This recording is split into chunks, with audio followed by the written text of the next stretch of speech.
Hello and welcome to the first Unconventional podcast. Today I have my beloved mother who's agreed to save my ass and come and join on. How you doing? I'm good. Nervous, but good. I'm nervous too. It makes two of us. It's funny though, because we talk a lot, but now I'm like, what do I say? But yeah. We've got a lot of stories to share. Yes, we do. So today I wanted to touch on the COVID and my feelings towards it, and wanted to see your angle on where it's coming from, and then just share a bit of you. Yeah, okay, I'm up for that. I mean, some of my stuff might not make sense, but we shall see. I mean, I got some figures here that really astound me, especially when it comes to how big COVID is being treated and how much they have, and they're pushing for the cure, and well, I said not cure, vaccine, but how things have been going on for years that they aren't solving, that they're not pushing for as much. I wanted to touch on smoking for a start. I've got some figures here. So this is all from the .gov website. So made sure I got all my facts and figures from the same place. So if you didn't believe it, then you can't believe either. You can't pick and choose. You know, if you believe it's a credible source, then. So the figures we got for the COVID, the people that have sadly died. That's 45,422 people. Worldwide? No, just in the United Kingdom. Okay. And with daily lab confirmed cases of 445 people.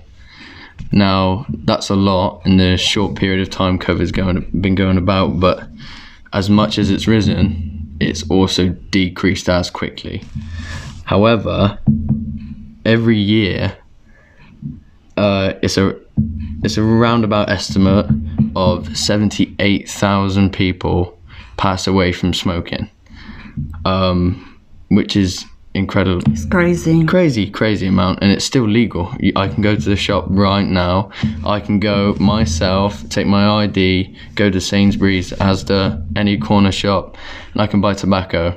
Now, they are pushing. There are limitations, and it's becoming more and more illegal. However, not illegal as such, but they've made small steps. They've covered the cigarettes. I'm not sure why. Maybe it hides the temptation. They've upped to everything, so you have to look 25 or over, but you still need your, as long as you got your ID, that makes no difference. But those things I don't think are going to make a significant decrease in those numbers. Well, if I was smoking 5 years ago, I'd still be smoking right now. They post pictures, they post pictures on the cigarette labels and stuff like that, and to deter people, and it doesn't do a thing. If you're gonna, by the time you've seen that on the packaging, you've already got it. It's in your hand. And not even that, you know.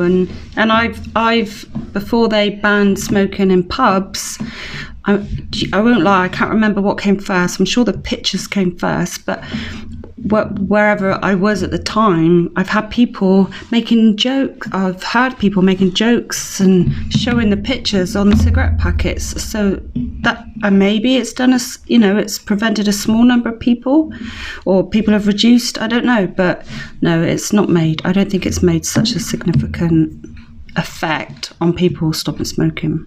No, I don't think it has at all. We both worked on the doors in Newquay, and we worked together, and the amount of people that smoke, that are passing around cigarettes. I've got a figure from here. So in the US, 480,000 deaths a year due to smoking, including more than 41,000 deaths resulting from secondhand smoke. Oh, wow. So people that aren't even smoking, who are just hanging around people who are smoking. Now those figures, that's almost the same amount as people that have died because of the COVID in this country. they need to do something about it. And I'm not saying they shouldn't be pushing COVID as much as this, but whether you believe the COVID numbers are correct or not, whether the government believes this is exactly how it's going, the facts and figures that they're putting out is not supporting how much they are pushing everything else. And yeah, I think there's a lot of social media drives me crazy, even though I seem to be on it all the time, but there are facts and figures going around which match up to the ones you've got there about swine flu, bird flu. They've got all these figures: smoking, cancer. All these numbers are so much higher than COVID. And again, I'm not making COVID seem smaller than it is, but we've had so much happen in such a small time for COVID, and it seems all this other stuff is not taking a back seat, but they when this dies down, they're not going to bring anything else forward. So look, COVID's relaxed. Let's really push cancer and really work on this. I know they are in the background, but it's just not something they seem to have fought for as much as this. I mean, this vaccine, it's hard to talk about it because I really don't know the true facts. I find it so hard because I really don't know what to believe. I'm terrible. I'll read something and I'll be like, oh, that sounds true. I think that's the major problem. Yes. And that's where everyone is at the minute. And there's so much conspiracy floating around this. And the problem with the conspiracy is some of it is so intriguing. Like myself, I've come across some of it, and as soon as you read the first paragraph, that's it, you're hooked. You have to finish the story. So somebody on my Facebook friends list made their status, it was perfect, and they said about the vaccine, and they said, they've come up with a vaccine, been tested on humans, and they made a reference to, now I'm going to go and watch I Am Legend. And straight away my paranoid senses come in, and as a parent, or you have to think of it like this: we've just had this, yes, there are many versions of the coronavirus, but all of a sudden they have a vaccine for this. Surely vaccines are meant to be tested over years. I'm not completely sure what we are going to do as a family if offered the vaccine. I think I would really like a lot more time, but we're in a difficult position because having a child that has a immune system disorder, I can't think, autoimmune disease, that's the one. Something like a vaccine is very important to them. But as a parent, what do? I feel like they've just played a bit of roulette with this vaccine, or it's what. It's the same as the e-cigarettes, isn't it? Like it was such a massive thing, and pushed it. How it's so much better for you than smoking, and now they're finding things like cotton lung and all these bad things it's doing to you because you can't tell the test of time until the time has been there. And unfortunately, what are they going to do? Are they going to test it on some poor humans? Are going to be tested, and the only way we're going to find out if it doesn't work, or if it doesn't work, then unfortunately it would have affected some humans negatively, and that's scary in itself. Well, I think there's such a rush. I think there's more of a practice run. Nature has a way of doing things right without us interfering, and the population increased because I was looking at it for the percentages. So the amount of COVID, people that have died because of COVID or have been put down on their death certificate, I should say, as a COVID death. I worked out as a percentage, and it's 0.06% of the population has passed away. Now, there's been a ton of action.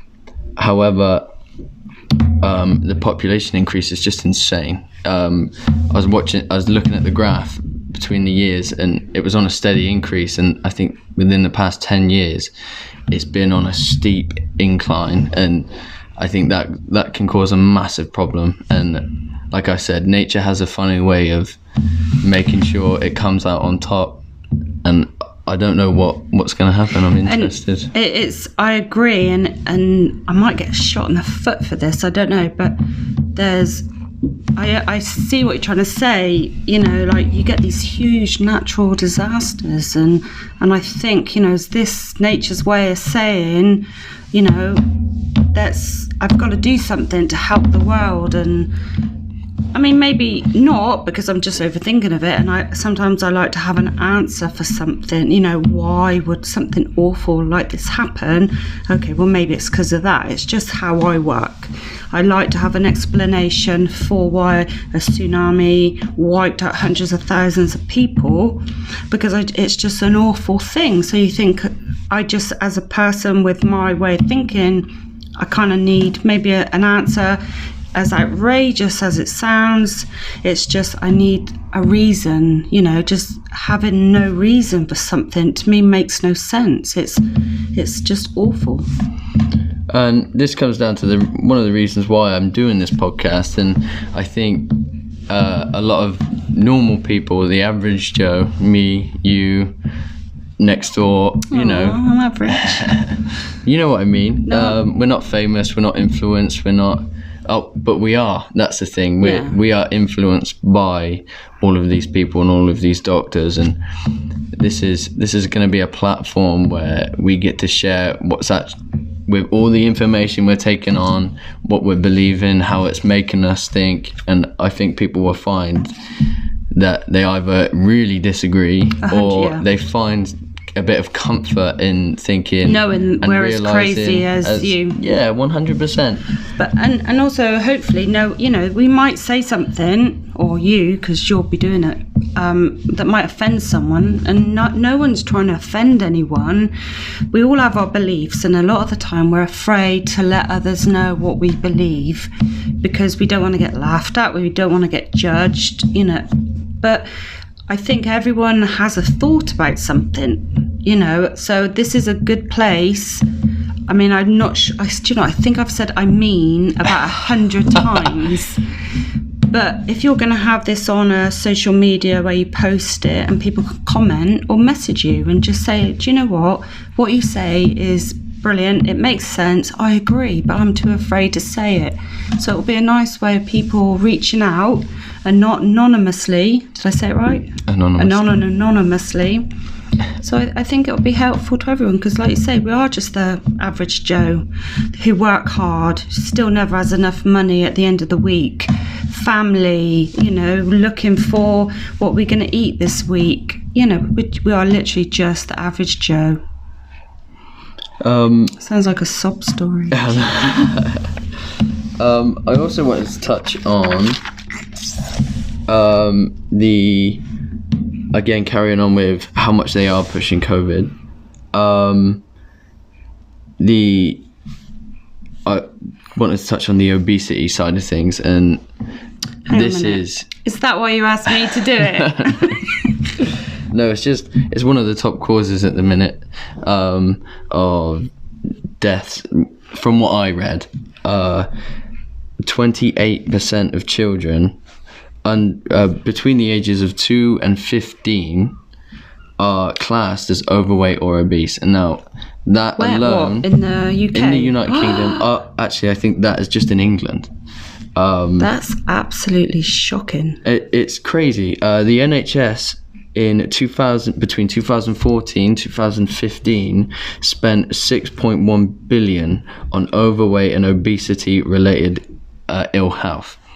Now, obesity, I read up a lot on this before I did the podcast. There are genes that can assist in becoming overweight, but after all of it I've read, and again, some of it was on .gov, some of it was from the CDC, and I will be posting a link.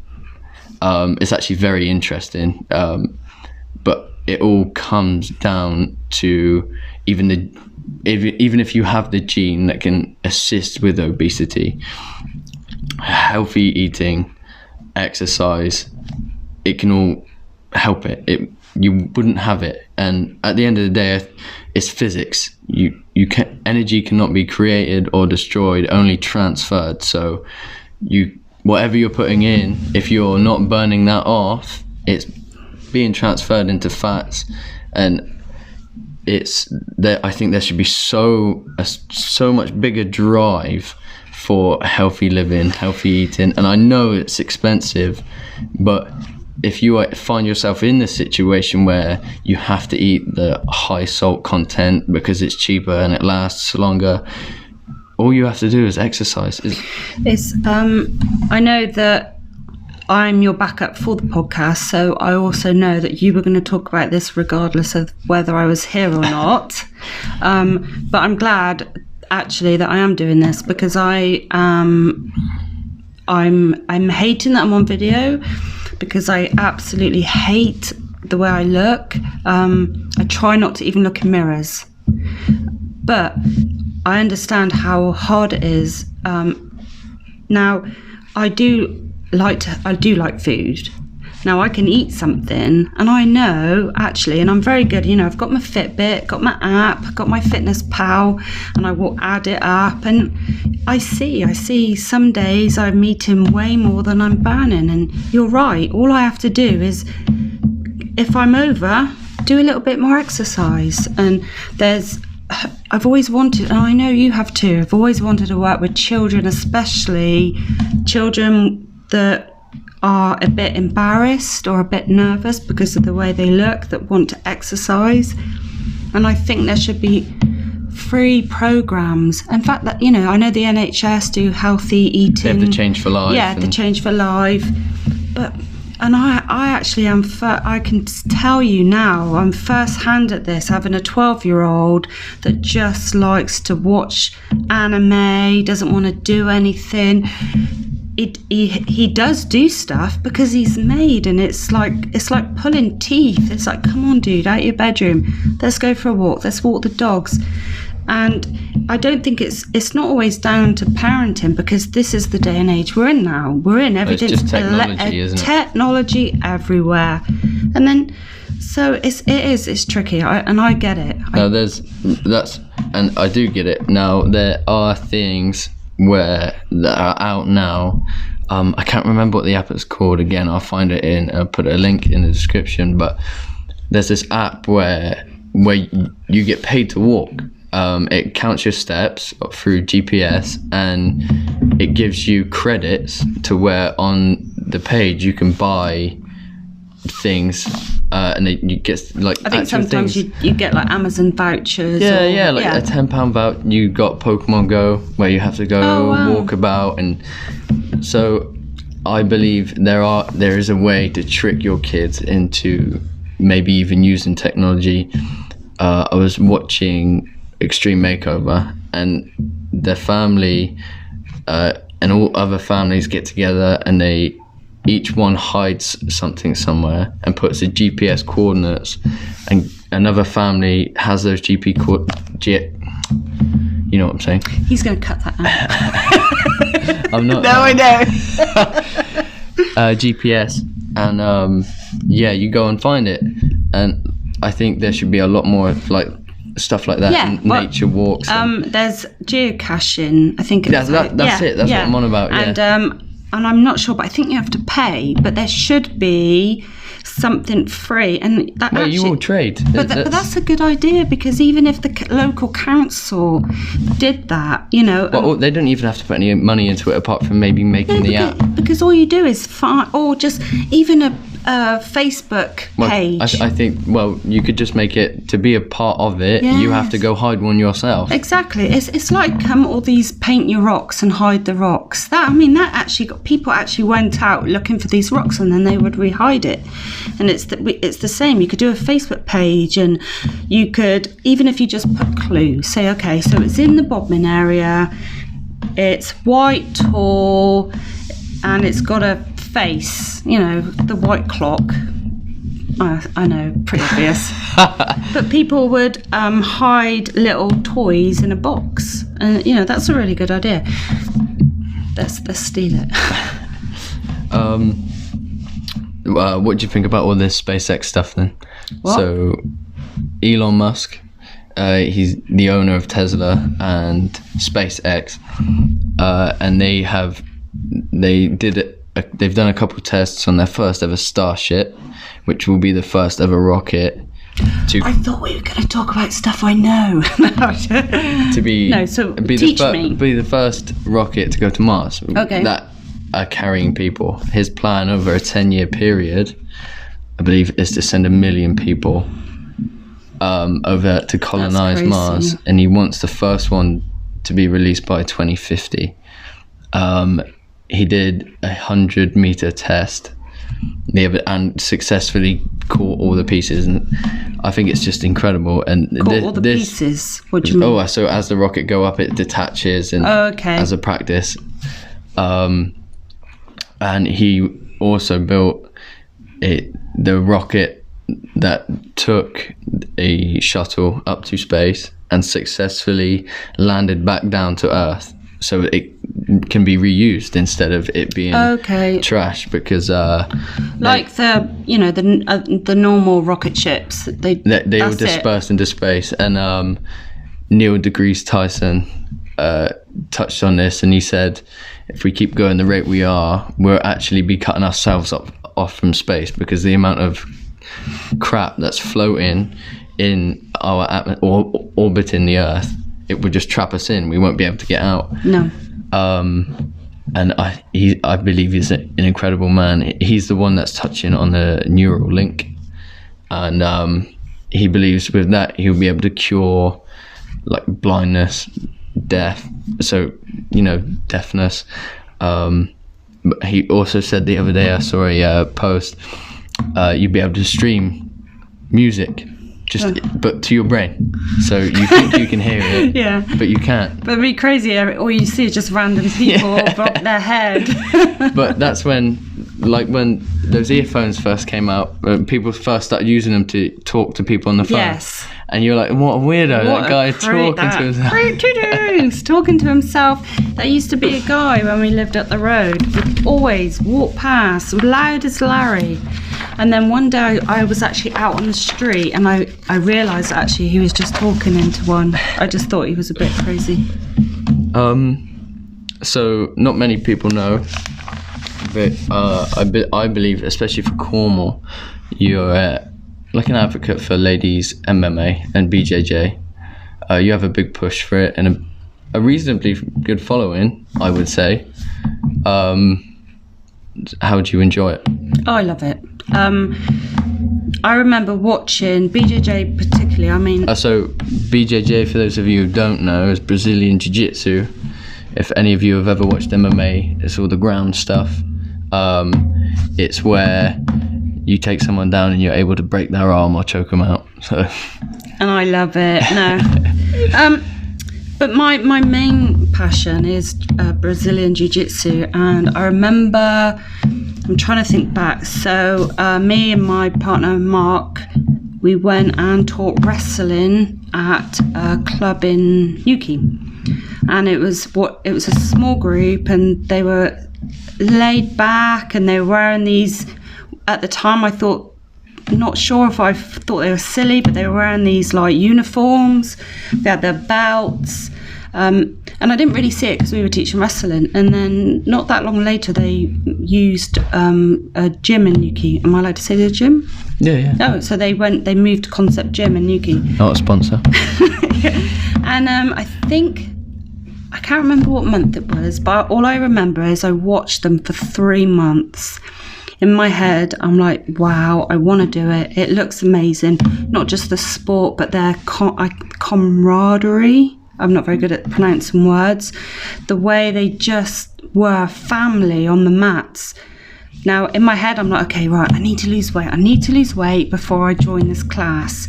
Then it was, okay, there were these things they were wearing, they're called gis. I need to find a gi. Now, I'm a big woman, and bigger than when I joined. So I was trying to find a gi, and that itself took a week. It was an emotional thing because I didn't know what size, and in the end I found a gi, and I went, and that first day I went, it was it was just, I fell in love with it. And I always say to people, you're going to either love, it's Marmite. You're either going to love it or you hate it. And if you love it, it's all you're going to think about. And I do. It's literally all I think about. Doesn't mean I'm always going to train. You know, I think about losing weight all the time. I don't lose weight. But it's just something, and you only ever have to go as hard as you want to. You know, you go to the lesson, you learn the technique. Now my partner Mark, he teaches lots of sports, and because I love it so much,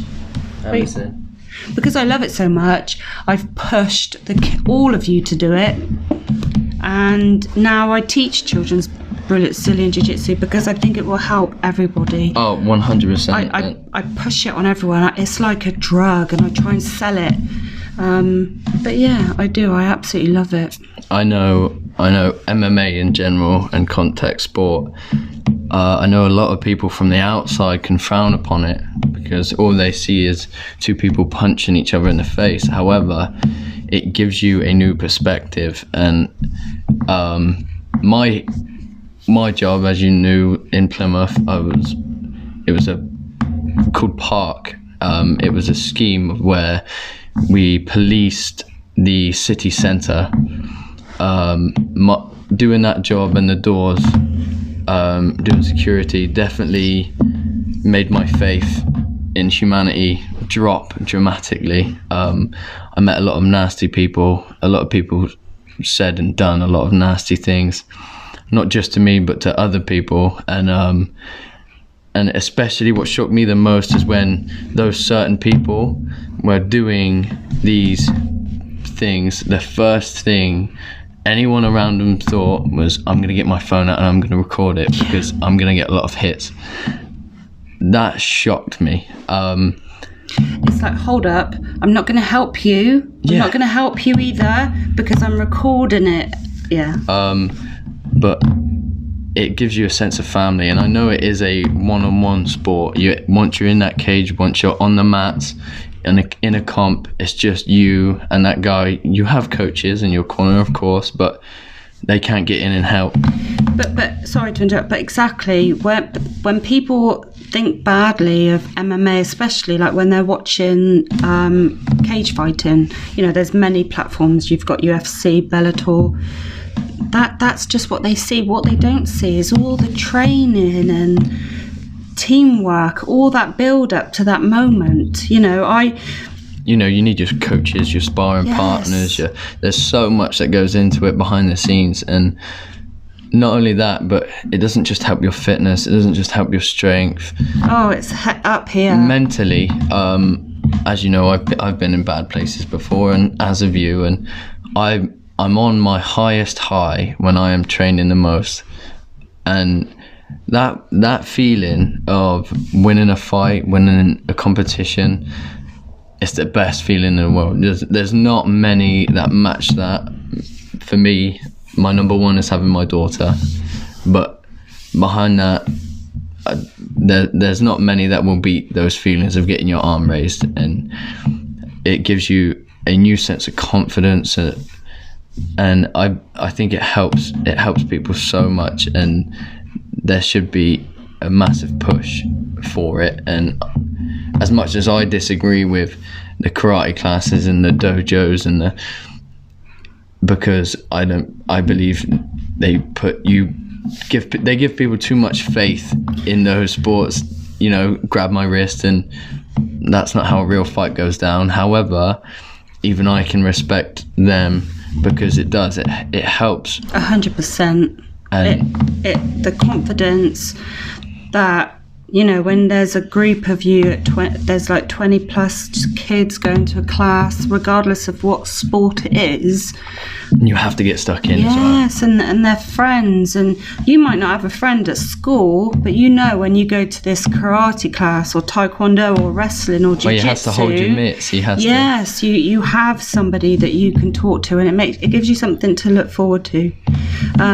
It's like, I mean, I loved MMA. I've never it's always been one of those things where I was like, I wish I did this years ago. I would love to have stepped in a cage and had a fight. I'm 44 this year. I mean, I would. Yes, do you know what? I know with Mark and you and people I have in my gym life, in my life, they would say, there's no age limit. You can still do it. There will be someone out there we can match you with. In all reality, I don't want to fight anyone my size because I know how strong and big they are. But yeah, I would, if anyone's listening to this that have children, get them to do something, regardless of what it is. Because so many people my age say, I wish I did this years ago. And I don't have, or I say I haven't found my number one fear. Like, people have spiders. People have flying. There's heights. There's lots of them out there. I haven't found mine. My biggest fear is being on that deathbed and saying Having those regrets, words and saying, yes. Not even regrets, because I believe people need regrets because those are lessons. But saying, I wish I did. Yeah. Those words were just, I wish. And that's what terrifies me. And I know I'm the worst for it. I don't push myself. It took a year to start this up, but you got there. But I'm here now, and I'm hoping that doing this as well is gonna help me push myself. And another thing, a thing I do to myself now, I started it about 4 months ago. Anytime I say in my head, not out loud, because I don't talk to myself, I'm not crazy. Every time I say, I'll do it later, I go, oh crap, because I know I'm going to make myself do it now. And that alone, even if I'm sat in bed and I can hear the chickens and I know they need to get up, I'll go, I'll do it in a minute. Do yours make so much noise in the morning? Oh my, it's like, I'm sure they think they're roosters.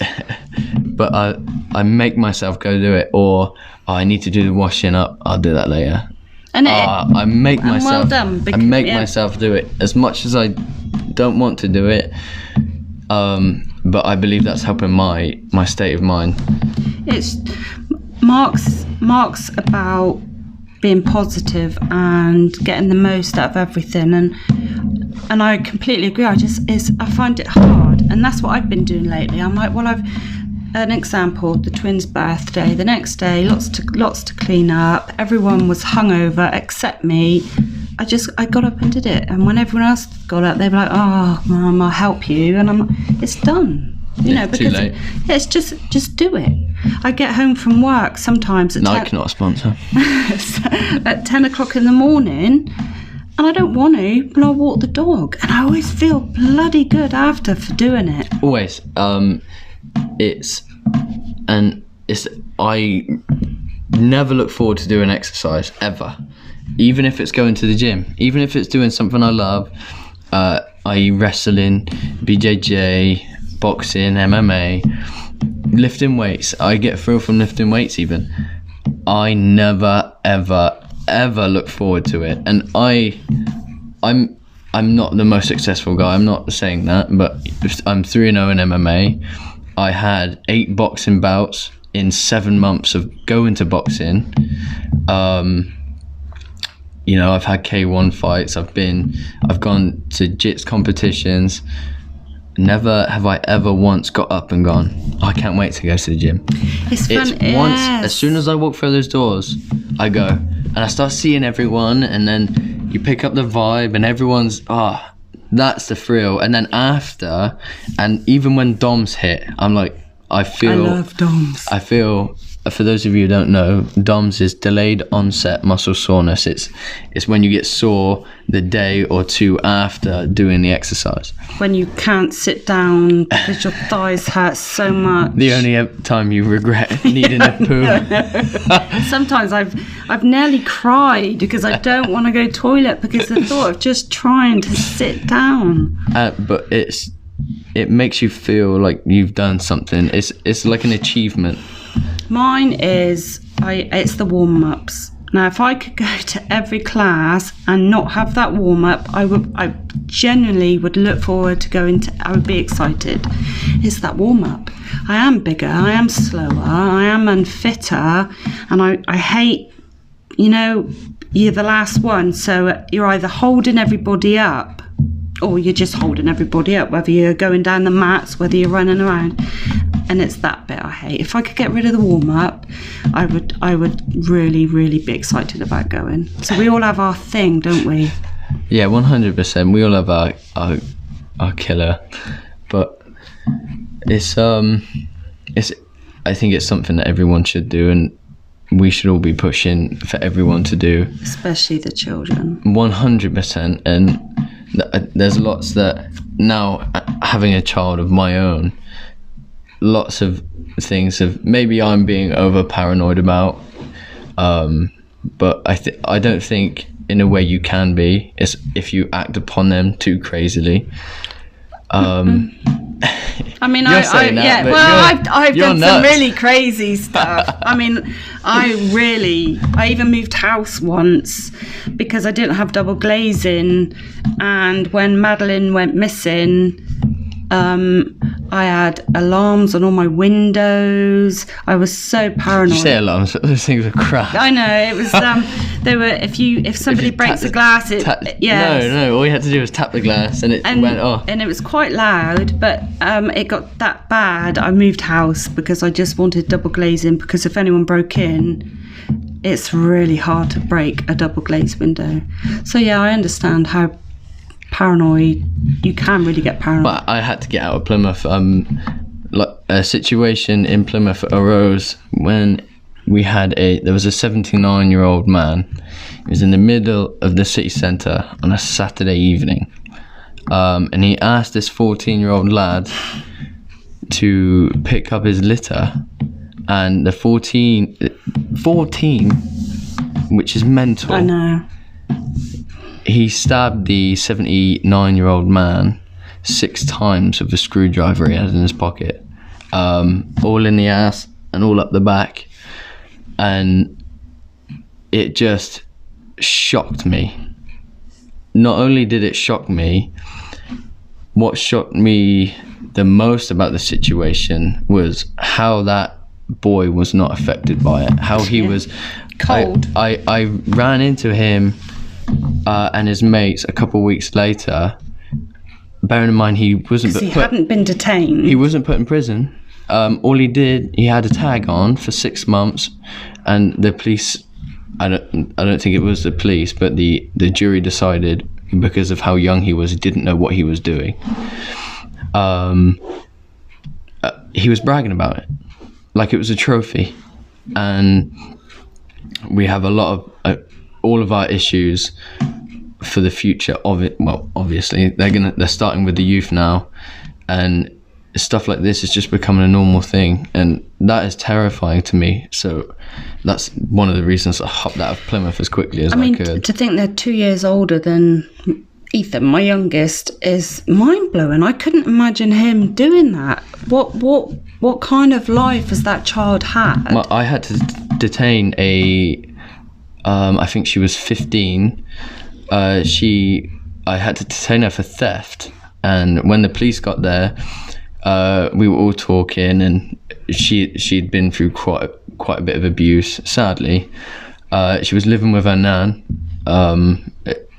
She admitted, and it sounded like her nan was a pretty loving and caring person, but by that point the damage had already been done, and she was stealing to feed her crack habit. Oh wow, 15. And that's in Plymouth. I know it's a city, but that's a 45-minute drive away from here, and it is making its way down the country. But I believe if we caught that kid at 8, 9 and chucked her in a sport or in a hobby, she would be in a different place. Yeah. And even so with her parents. If you got to nip it in the bud early, because you're right, because I do blame my parents for not putting me into a sport, because there's a certain age where you can't do it yourself.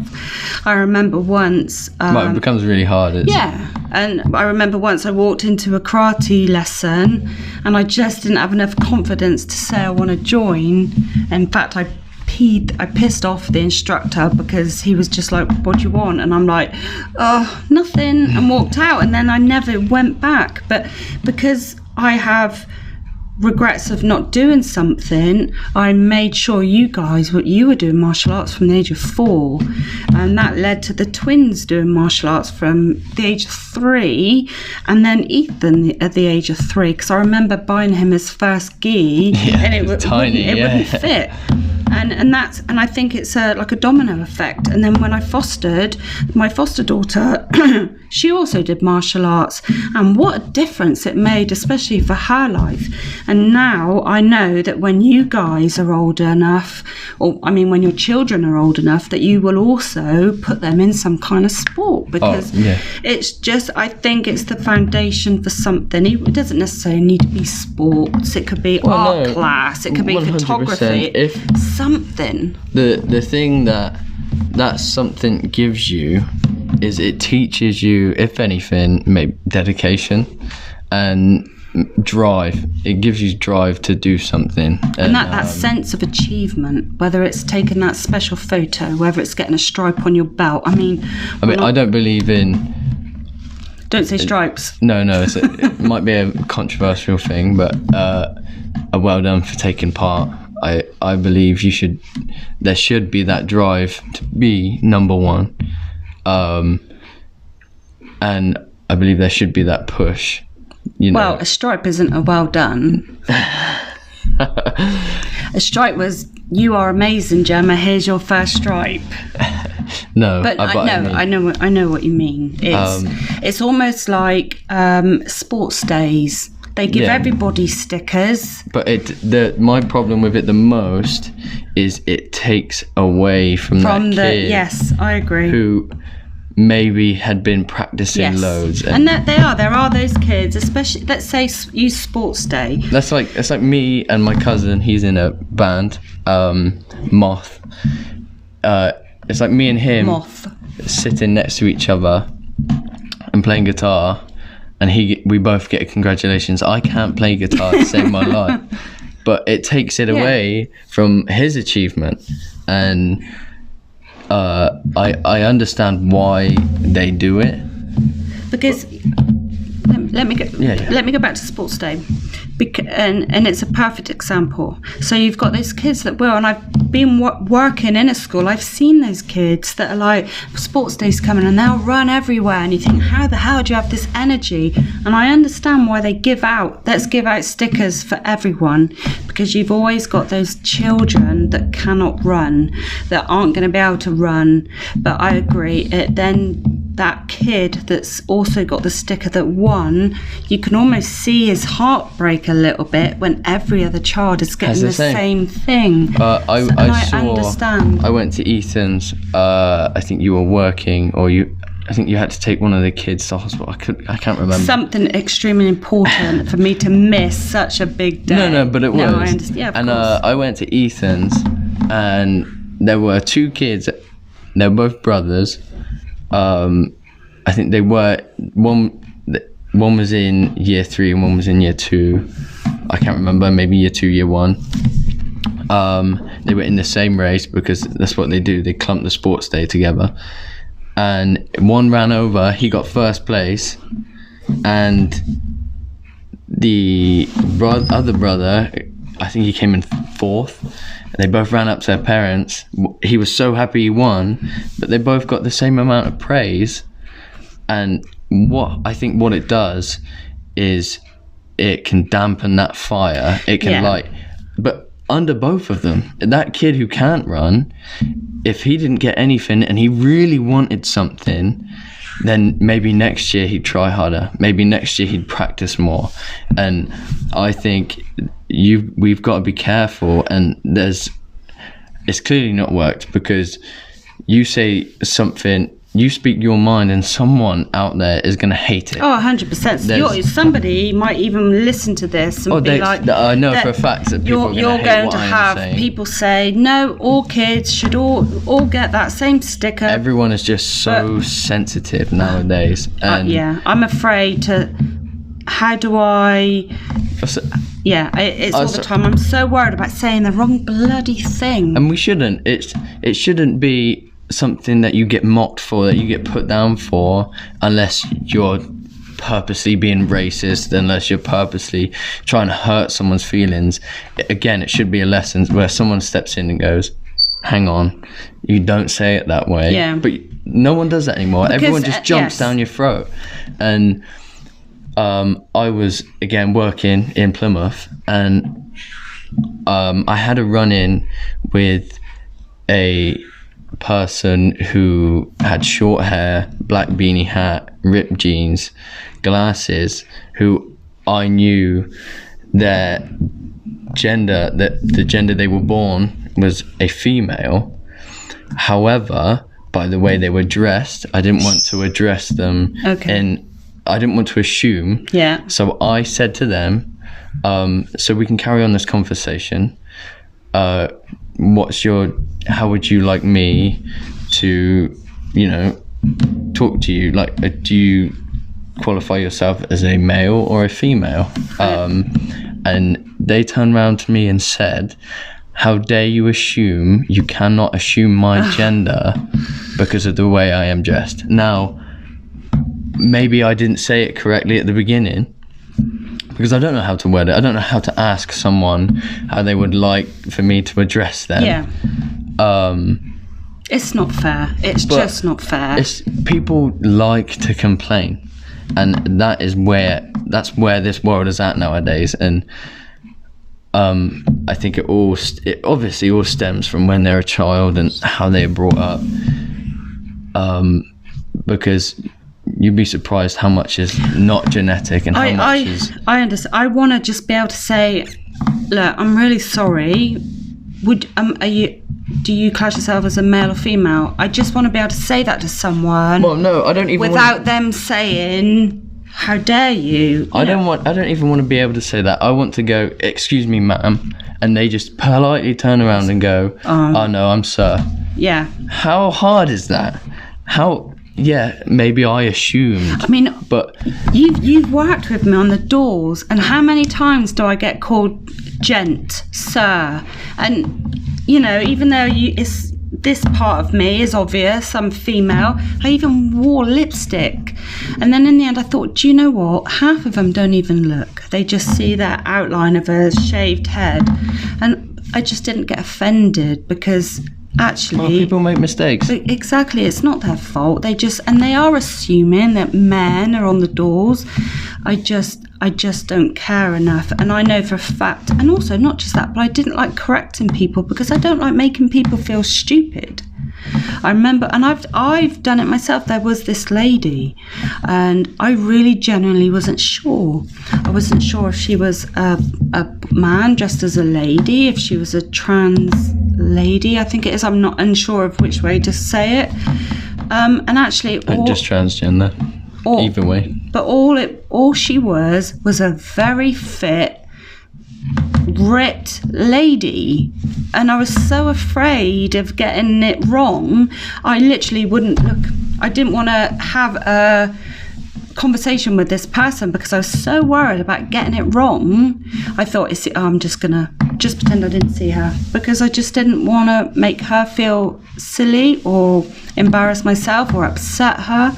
And I just want to be able to go up to a person and say, how would you like me to address you? But that's all that is happening. That's all that this stuff is doing, is you're disrupting communication between human being to human being, and people don't make it easy. And I get there are bad people out there, and I understand more that I've been called all the names that you can even think of under the sun, and some you can't. I've been taken a mick out of because of my race, and I know I'm white. And not just people that, can't be racist because you look. the amount of times you can't do this, you're 12, because you look so young and you're short. But it's, you know what, there's, like I said, I do understand that there are bad people out there trying to say bad things and hurt people's feelings, but the problem with the way everyone is going about it nowadays is they're jumping down the throats of the good people just as much as they're jumping down the throats of the bad people. And it's just desocializing everyone. Like, I don't want to go up to someone who I'm unsure about, when really all they should be is open to that and just listen, I understand. Yeah, just, and a lot are. Just talk to me. And a lot of people are, and I actually think that a lot of people... You stand in a university and say that. Oh, I know. I mean, I've worked at the SU in Plymouth, and it's just a different... It's a whole different world. And you can't say anything without offending someone. And I know some people... And they have more respect for you just asking outright. Oh, no, I'm not saying there aren't those people out No, there, I know. Oh, I know you're not. I'm just saying, but there are. And there are people who just don't mind. People that are straight and the same sex as... again, I don't know how to word it. I'm not very good. But people think I'm gay. Because I'm big, because of my haircut and my tattoos. And do you know what?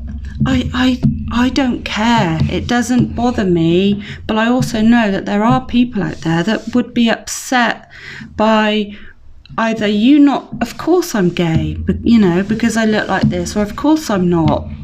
It's hard to know how to address people, and I just don't want to offend anyone. And at the same time, I just want everyone to be happy. I know a lady, and she's such a wonderful person, and she gets some bloody earache. And I remember once she said a story, and she overheard something. I can't remember the facts, but she was on the subway train. And yeah, she has to hear some awful things, and I hate that people have to be so upset because of other human beings. It's just not necessary. I think it's disgusting, especially when someone purposely inflicts pain, whether mentally or physically. There's something wrong with you, and I think the emotional and verbal pain you give to someone is sometimes a lot worse than that physical, because those grazes, black eyes, scar, they will heal one day, but what people do to you inside and up here, they don't heal, and they don't always show. Like, you can smile on the outside, you can always think, people, I go to the gym or I go to work and I'm always smiling because I've put my gym hat on or my work hat, but inside you have no idea. Inside I'm just dying, or I'm miserable, or inside I'm crying, but from my face you wouldn't know. And I've no idea what we're talking about anymore. No, we got a bit sidetracked. Yeah, it's really interesting. Yeah. I hate people seeing hurt because you're being you.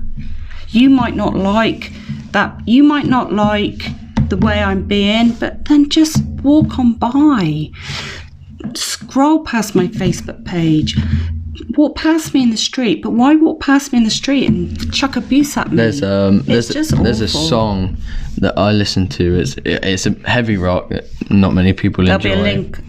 No, there won't be a link. It's from Parkway Drive, and there's a lyric inside, and I'm pretty sure, and I could admit it, and I'm pretty sure everyone else can, that I'll say the lyric in a minute. How we judge people straight away, but this lyric, it gives me chills. So it's, how can we demonize when we can't see life through another's eyes? And literally just then my spine tingled, and it's so true. You can't judge, however you can help fix. And I think that's where we should all be heading, and we should all be given the helping hand. And I know firsthand that people that don't want help, But instead of judging them for not wanting the help, then leave them be. And don't make it harder. And I think as parents, now we should be focusing on as well as bringing up our children to respect others, to respect that person's wishes, and just to teach them. It's, again, I don't know the right word to say. I'm not sure what's the right word to say a coloured person. But just black. So Ethan had never seen a black person, and I remember him seeing, I think it was the young boy in Newquay, and said, I want that boy's face, because he just had never seen a different coloured person. And do you know what? That's my fault, because I should be teaching them actually. But there is a right way and a wrong way to do that. But that right there, that one statement just proves the innocence. Yeah. It's not racism is not genetic. And he's just saying what he sees. And in fact, if anything, it's a bit of a compliment. And he said he wanted to look that way. And I think there's something so beautiful about that innocence. But I think society and social media has a massive part to play in the molding of people nowadays. And as soon as people see something on there, they believe it straight away. I was victim to it. I got jumped by 3 guys. And one of them posted, he had a little tiny injury, and he was like, this doorman jumped on my brother, and people were naming you for no reason. Awful. My autistic brother, bearing in mind, my best friend is autistic. I've got nothing against. In fact, we've taught autistic people, and I pride myself. And in fact, we've spoke about starting a school specifically for autism in sport and helping them, and I love to assist in stuff like that. And it blew up. I had death threats from people in London. But the crazy thing is, none of them knew the story. And in fact, I had licensing and police officers come view the CCTV, and one of the police officers himself had a son who was autistic, and they both said, the licensing guy and the police officer said, I handled it perfectly. Because what they also didn't say, they said that you hit this guy, but not once did it say actually there were 3 of them and what they did. No. All there was a photo of this lad's face and a status saying this person did this to my autistic brother, and that's it. Everyone jumped on the wagon. It was awful. I had friends from Bodmin. People I went to school with, people I haven't seen or spoke to in years, saying, I can't believe Owen would do this. I didn't think Owen was this type of person. I'm not. As a mum, it was killing me, and I was raging inside. And because also I knew, and you told me what happened. Actually, what they've missed out, Mum, is that there were 3 of them. Well, they come running round the corner. They jumped me while I was on the door. Sadly, due to GDPR and duty of care, we cannot release the CCTV. All I wanted to do was record it, and in fact the police officer said, you're lucky he's not pressing charges, because you guys would be the ones going down for it. And social media is crazy, and I understand I'm using social media, but there are positive causes and positive reasons for social media, but I think social media nowadays has such a negative effect on the way people are thinking, what people are believing, and in a way it's making people lazy. It's, I know people who were messaging each other when one was downstairs and one was upstairs. Just go talk to them. It's becoming it's becoming such a lifestyle. I tell you what, Owen, I have picked up my phone, gone like this, scroll through Facebook, put it down.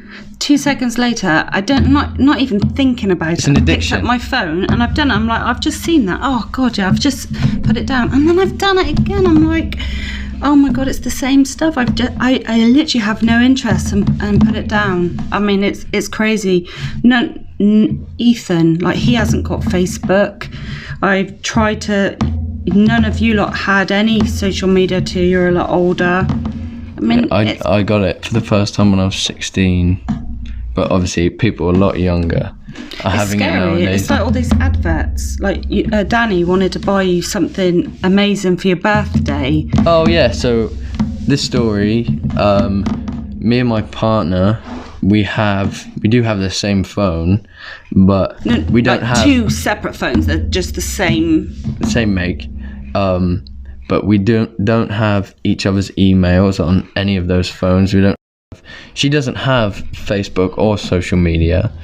Well, she has Instagram, but she messaged me and was, what, I want to get Owen something for his birthday. What about these? We don't share the same Wi-Fi because we have unlimited 3G, and she bought me 4 items from a manufacturer I have never seen before, a company, a brand I have never seen before. I've never showed interest in them. I've never liked them. She never heard of it until I said, so you wouldn't have. Yeah, and she doesn't know fighting brands. And you and me were going to, we were driving to work. And I showed my mum you were like, this advert. Yeah, you were like, I was like, hang on a minute. Yeah. Because I had a feeling she was searching for training stuff. Because when people don't know what to get me, that's what they get me. Yeah. And I showed you. Yeah. And I was like, is this what Danny's getting me for Christmas? And it was the exact same 4 things that she bought you. It's mental. And that's scary. Not even just our phones are not connected in any way, shape or form. But now you can say stuff. You can actually talk about stuff. And then, everyone's favourite place to be on their phone is on the toilet. And you'll be on there and you'll be like, well, I just talked about this. And it's scary. Well, there was a lot to do with Cambridge Analytica. I was watching it the other day, with the support of the Trump campaign, and Russia was funding it, and the stuff that goes on is just crazy. What they would do is make you take a survey, and in that survey they knew what you liked, what you didn't like, what you hated about Trump, what you liked about Trump, or not even Trump, in just stuff in general. Maybe. And they would push adverts on you to say, oh, well, Trump does this too. Trump likes kittens. And then it would be I like kittens, and then the next thing would be Trump holding a kitten. Yeah. It's crazy, and but it works. They went through it. They got sued and everything. That I remember something, because I mean, we have the sad thing. The sad thing it is, and it is a sad thing. But I don't have TV. We have Netflix and Prime Video. The only news I see is on Facebook, and again, that has been since the Madeleine McCann thing. I'm very empathic, is the word, and I really struggled watching the news. I couldn't deal with all the bad stuff. It would really affect me, so I just stopped watching it is TV. So negative nowadays. I don't read the newspaper. I don't watch TV. I just read Facebook, which is awful, but that's why I don't believe anything, because you get Plymouth Live or post something, and you've even have the person it happened to say, this didn't happen. I can't, before all of this happened, I was driving to pick you up from work, remember? And there was a man, and I thought he was very drunk. And like I don't know. And I thought he was acting, and right by my car, he looked like he threw himself on the floor.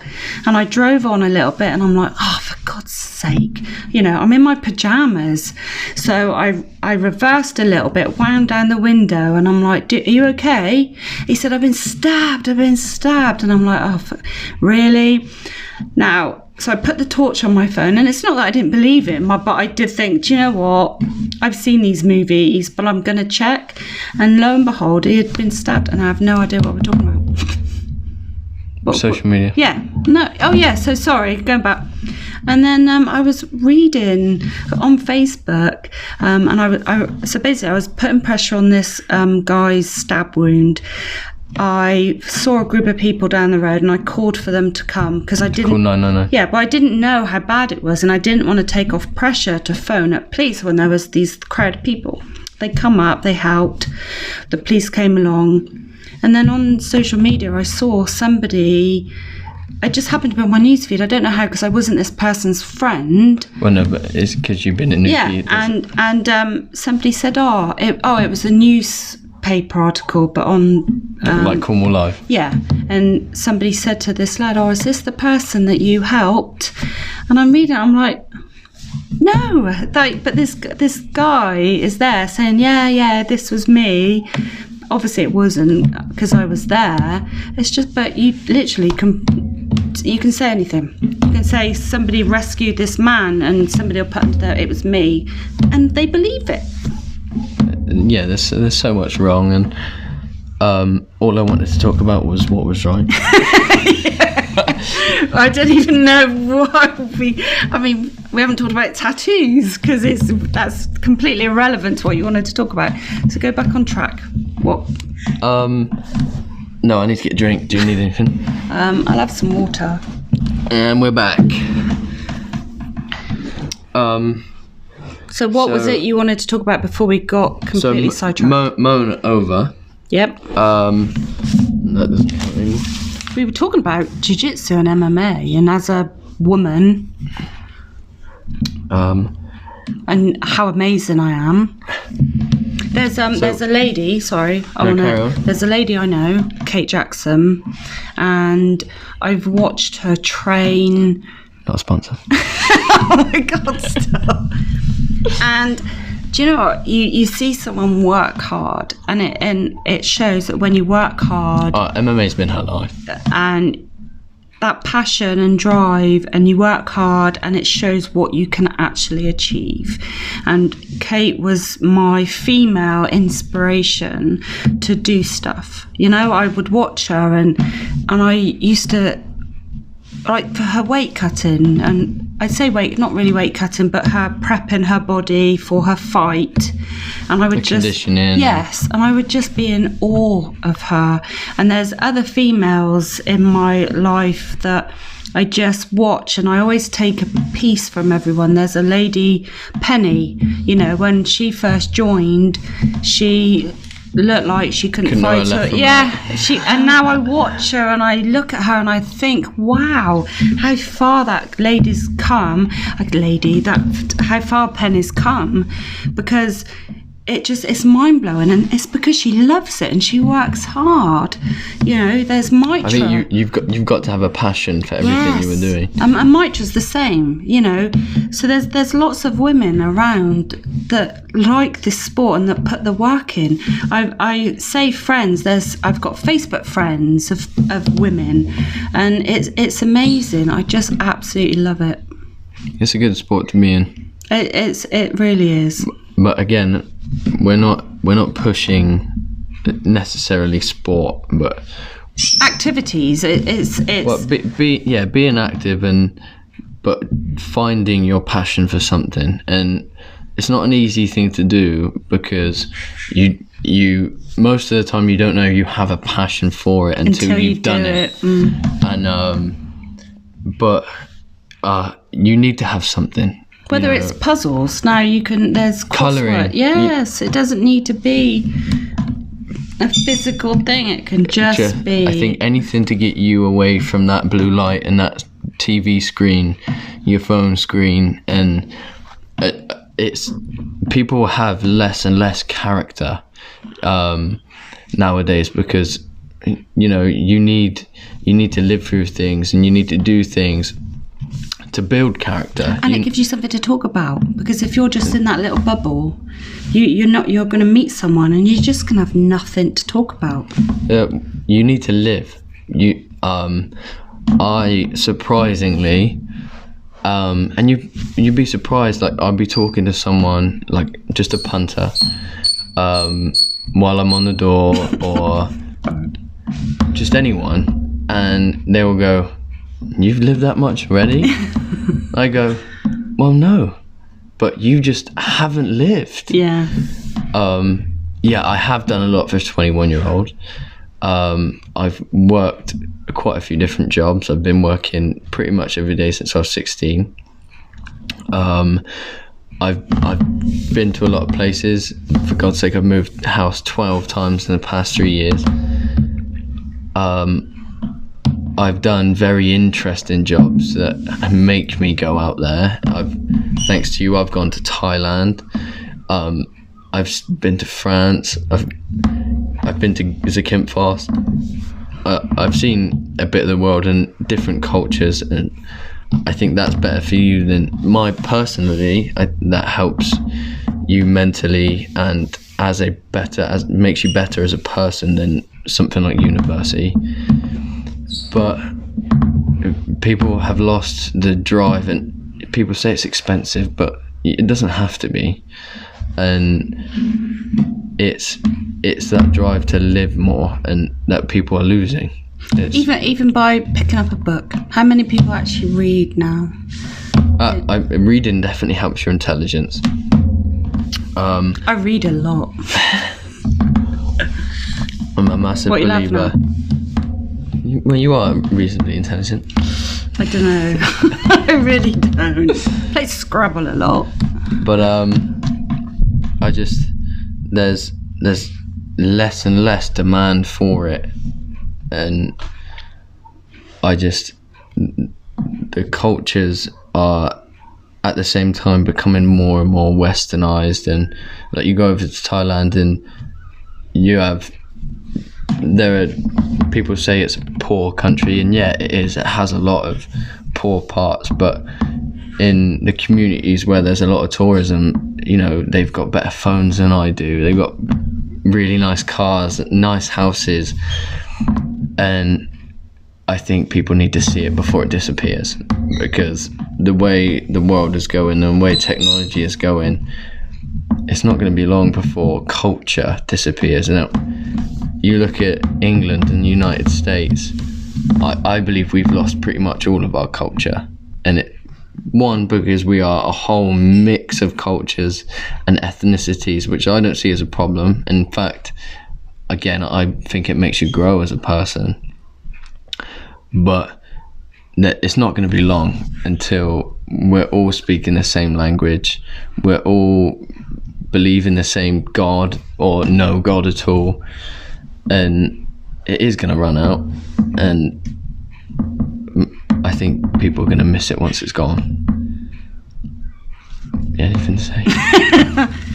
No, I agree. I mean, unfortunately, I'm not going to get to see stuff. Well, you're scared of flying. I'm not going to step on a plane. But the thing is, you can.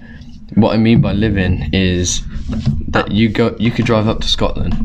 You know, there's a place in Scotland, because I do have a bucket list, and there's a place in Scotland where you can see the aurora. Yeah, and have a look at the Northern Lights, and you know, there are things you can still do in this country, and this is for everyone, not just you, because no one can tell me they've seen the whole of the United Kingdom. I mean, I've seen Niagara Falls, and that was one of my biggest things before my head went and stopped me from going on a plane. I mean, I don't know how I'm going to get to Mars, but I actually got to see Niagara Falls, and to say that, and I even forget, like, oh my god, yeah, that was me, I saw it. But I try and not live in my bubble, especially since your sister got poorly. I try and look at life different. This is how crazy it used to be. I would run out of fuel in my vehicle and I would have a massive meltdown, completely freak out, scream, shout. And the difference between now and then and now is now if I run out of fuel, I'm like, no worries, I'll just walk and grab some. And that change in me is because of how bad your sister was, and it's an appreciation of actually we didn't lose her, and I'm so grateful, and life can throw you a curveball at any minute. And I'm just, yes, I'm not going to go on a plane because I don't want to die, but I do, but I will look at stuff differently. I saw a heron. Heron, a bird. Yeah. I saw one the other day. I knew what you were on about, so something. Yeah, I saw one the other day, and it makes me smile. I do my patrols, and I talk to the rabbits because I see the same 2 rabbits every evening. I mean, it probably isn't. There's probably 100 rabbits, but I'm convinced that because I always see 2, they're together. The same ones. Yeah. I said, oh, where are you? Oh, there you are. One's bigger, one's smaller. Yeah, I see them every evening, and I see a hedgehog, and now I pause and stop and I look at stuff, you know? And that is what we are missing. And I do take the time to, on a clear night, just to look up at the stars. Yes. And it's the same as if you were just to go out into the ocean and sit on a surfboard. There's something so therapeutic about having that time and just sitting back and catching that breath and just realizing how lucky we are and what a beautiful world we do actually live in. Yeah, we are ruining it by the second, but there are still places where it's special. Stop fucking bullying other people. Stop putting negative on other people. I don't mean you, I just mean people. And just stop, breathe. Look around you. Look at that tree. You know, look at the sky at night. I'm walking and I saw a shooting star, and it just things like that. Just the we world, have enough people, natural phenomenon that go on to last us people a need lifetime. to change, and I don't understand how humans can be assholes. I just don't get it. I mean, we're in that weird time where I think we have gone past the point of no return. I'm not saying let's not try change. I'm not saying, because that's what it sounds like. It's that we've gone this far. No. I know what you mean. But what I mean, what I'm saying is, let's not do any more damage because the damage is already done. We can keep it. We can keep it at this right now, and you know we're good. But sadly, there's too much greed, and there's too much money in everything. And touching on a conspiracy theory again, I don't believe much of it, but again, I do like to read it, and some of it, when you do read it, goes, that could be a possibility because it does make sense. If you look at how much money they make from treating cancer, from cancer treatments, not cures, but treatments, that if they were to cure it, all that money is gone. Yeah. And the oil, you know how much money is in oil? It is mental. If they were to make every car electric and we were not to need oil anymore, how much money would be going? And it's I've touched on that subject. Have you noticed now the fuel prices are going up? They were at an all-time low, and they're driving up again. Yeah, and it's gonna go further than ever before. You watch, they reckon a couple of years ago we're at peak oil, which means the amount of oil they can get out at a time to supply and demand. That's why prices are being driven up and how it's more expensive, and it's just crazy. I think that's Mark.